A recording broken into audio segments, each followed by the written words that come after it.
अगर मैं आपको ये बोलूंगी ना कि ये परांठे किस चीज़ के हैं तो शायद आपको सुन के ज़्यादा अच्छा नहीं लगेगा, बट यकीन मानिए ये खाने में इतने टेस्टी है ना। मुझे भी पहले ऐसे लगता था कि पता नहीं कैसे बनेंगे, लेकिन मैंने जब खाए ना, फर्स्ट टाइम मम्मी ने बनाए थे तो मैंने मम्मी से इसकी रेसिपी पूछी और फिर आज मैंने इसको खुद ट्राई किया। हेलो एवरीवन, कैसे हो आप सभी? आई होप आप सभी बहुत अच्छे से होंगे। तो चलिए आज का कुछ नाश्ता रेसिपी मैं आप लोगों के साथ शेयर कर रही हूँ। आजकल नाश्ता रेसिपी हो पाती है क्योंकि मेरे पास इतना टाइम ही नहीं होता कि मैं पूरा दिन कोई रेसिपी बना पाऊँ, इसलिए मॉर्निंग में जब भी नाश्ते का टाइम था तो मैंने सोचा क्यों ना आप लोगों के साथ भी शेयर करूँ, कुछ अलग सी चीज़ बना रही हूँ। ये मेरा छोटा सा किचन गार्डन है जहाँ पे कुछ धनिया, लहसुन और ये प्याज की हमने जो भून के लगा रखी थी ना, ये हुई है। और जो मैं ये डिश बना रही हूँ ना, उसमें ये चीज़ें बहुत अच्छी लगती है।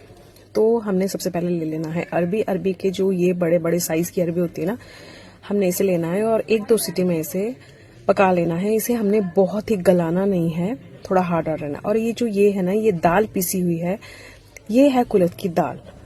इसको मैंने रात भर भिगोया था और फिर इसे सुबह मैंने बहुत बारीक नहीं पीसना है इसको, एक्चुअली जिस तरीके का मैंने आपको बताया ना उस तरीके की रहनी चाहिए ये। और फिर जो ये अरबी है ना, ये इतनी ज्यादा नहीं गलानी हमने, और फिर हमने इसको कद्दूकस करना है। इससे पता क्या होगा कि जो इसका जो मतलब कई बार गांठें रह जाती है वो नहीं रहेगी, और इक्वल साइज का मतलब जो पूरा हमारा बैटर होगा ना वो बढ़िया बनेगा।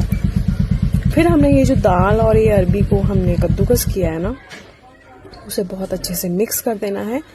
और फिर इसमें हम कुछ स्पाइसेस ऐड करेंगे, जैसे सूखा धनिया पिसा हुआ, जीरा और कुछ गरम मसाला इसमें मैंने 2-3 आइटम ऐड कर रखी है। फिर डाली मैंने कुछ काली मिर्ची, हल्दी, नमक, और मैंने हरी मिर्ची कट करके रखी थी, हम वो भी डालेंगे।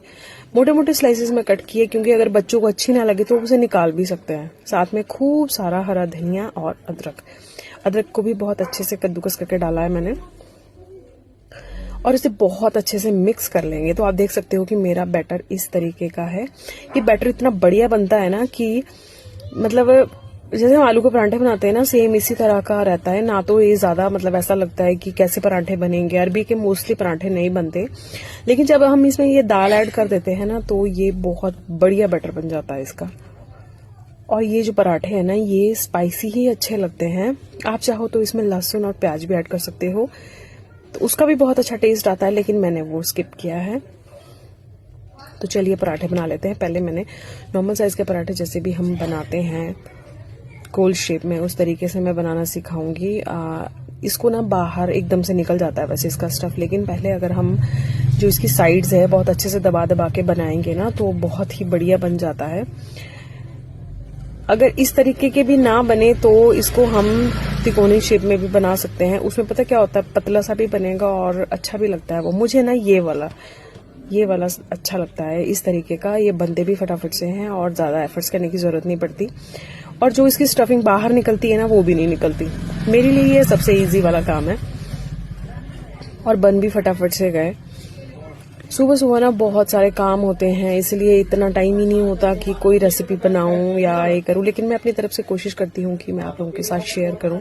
सुबह का ही नाश्ता साथ हो पाता है, लंच में भी हम लोग साथ नहीं खाना खाते क्योंकि लंच भी कभी मेरे को टाइम हो रहा है, बच्चे किसी और टाइम के आ रहे, मम्मी पापा किसी और टाइम का खाते हैं। अब तो मतलब हम लोगों के घर का जो स्केड्यूल है वो थोड़ा इस टाइप का हो गया है कि जब जब जिसको मौका मिलता है वो वैसे वैसे ही खाना पीना कर लेता है। शाम को जब भी मैं आती हूँ मैं प्रेफर करती हूँ कि मैं डिनर से पहले घर आ जाऊँ, लेकिन कई बार कस्टमर ऐसे टाइम पे आते हैं कि बन ही नहीं पाता कि साथ में बैठ के खाना खाया जाए। मम्मी बच्चों को पहले खिला देते हैं और जब मैं घर पहुंचती हूँ फिर मम्मी पापा खाते, फिर मुझे एकदम से जाके ऐसा होता है कि अभी नहीं खाना, मुझे थोड़ी देर में खाना है। लियो भी वेट कर रहा होता है। इसको उनकी आदत थी, वो हमेशा इसके लिए ना एक टाइम रखते थे कि ये लियो का ही टाइम है, इसको घुमाएंगे, खिलाएंगे, इसके साथ बैठेंगे। मेरे पास इतना टाइम ही नहीं होता, लेकिन मैं कोशिश करती हूँ कि इसे भी उनकी कमी महसूस ना हो। कोशिश ही कर पाऊंगी, वो कमी पूरी तो मैं नहीं कर पाऊंगी। तो फिर मैं इसको थोड़ा सा घुमाने लेगी। मैं ज्यादा दूर तक तो नहीं जा पाती, बट हाँ इसके लिए थोड़ा सा चेंज हो जाता है। आज के लिए बस इतना।